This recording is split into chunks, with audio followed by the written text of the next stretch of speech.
Hi, this is Mama Tarsi. Tara samahan niyo ako sa mga nangyari ngayong araw.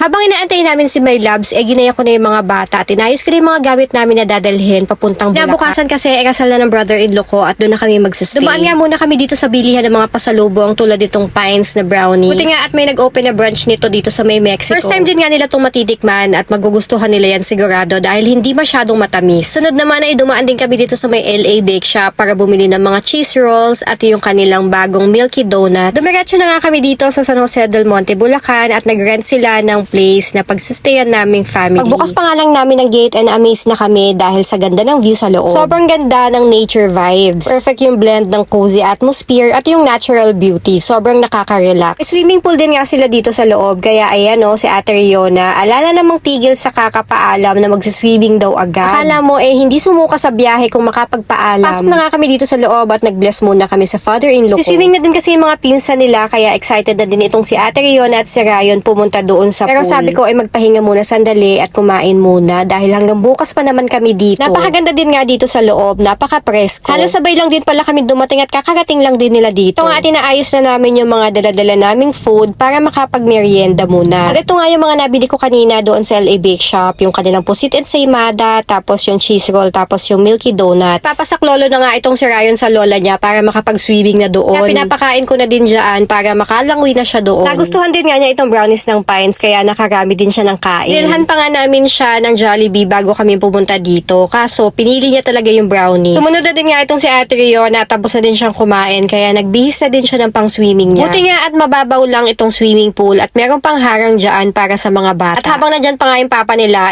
umakyat muna ako para tingnan at silipin yung mga kwarto sa taas. At itong unang kwarto na to ay para sa Team Bride. Yung buong family ng bride, dito nga sa kwarto na to. At yung next kwarto naman ay para sa Team Groom. Dito din nga kami matutulog mamayang gabi. Dalawa yung kwarto nitong villa pero very spacious naman per kwarto. At nakakatuwa dahil napakabango at napakalinis ng amoy. Yung CR nila napakalinis din tapos may heater din dito tapos napakabango sa loob. Pwede ko din nga itong i-recommend sa inyo kung naghahanap kayo ng pwedeng pagstayan, staycation, ganyan or family gatherings. Pwede kayo dito mag-inquire sa Facebook page nila. Naiwan na nga lang ako at kasama yung mga bata at nagpunta silang lahat sa palengke. Hindi ko din nga magawang mag-swimming at ngayon pa talaga ako dinatnan. Kaya talagang taga-bantay, taga-sita at taga-saway lang tayo sa mga kids. Buti nga at alam din ni Ryan kung hanggang saan lang siya pwede. Buti nga at may hati din yung swimming pool at hindi na niya kailangan ng kasama. Pero syempre kailangan pa rin siyang tingnan at bantayan. Nung nakita ko nga na nangingitim na yung labi at nangangatog na, inahon ko na silang dalawa ni Ate Yona. Kaso pagkabanlaw naman niya, yan tumutok sa aircon. Alam niyo naman yan, addict na addict talaga sa aircon. Nakakatuwa nga itong si Ryan dahil gigil na gigil siya dito sa pinsan niya. Napapansin ko din nga sa kanya na mahilig na siya ngayon sa mga babies. Or kahit sino ang mas bata sa kanya, gigil na gigil siya at kinikis niya talaga. Di na nga makagalaw at makapagsalita yung pinsan niya kahit naiinis na sa kanya. Habang wala pa nga masyadong tao dito sa kwarto, sinamantala ko na para maplansya ko itong isusuot ko bukas. Ayan nga at may nakikisali pang bata sa video. At pagdating nga ni My Loves, inaya na niya akong kumain dito sa baba. Kaming dalawa ni Ryan at ini-sprayan nga kami dyan ni ate ng para sa lamok dahil medyo maraming ang lamok dito sa may garden. Ito nga at napasama pa ako sa pictorial ng mga bridesmaids. Pinasuot din nga sa akin itong sash ng Team Bride at para mas feel na feel ko ay nirampa ko talaga. Nirampa pa rin natin kahit habang nagkakamot ng ulo.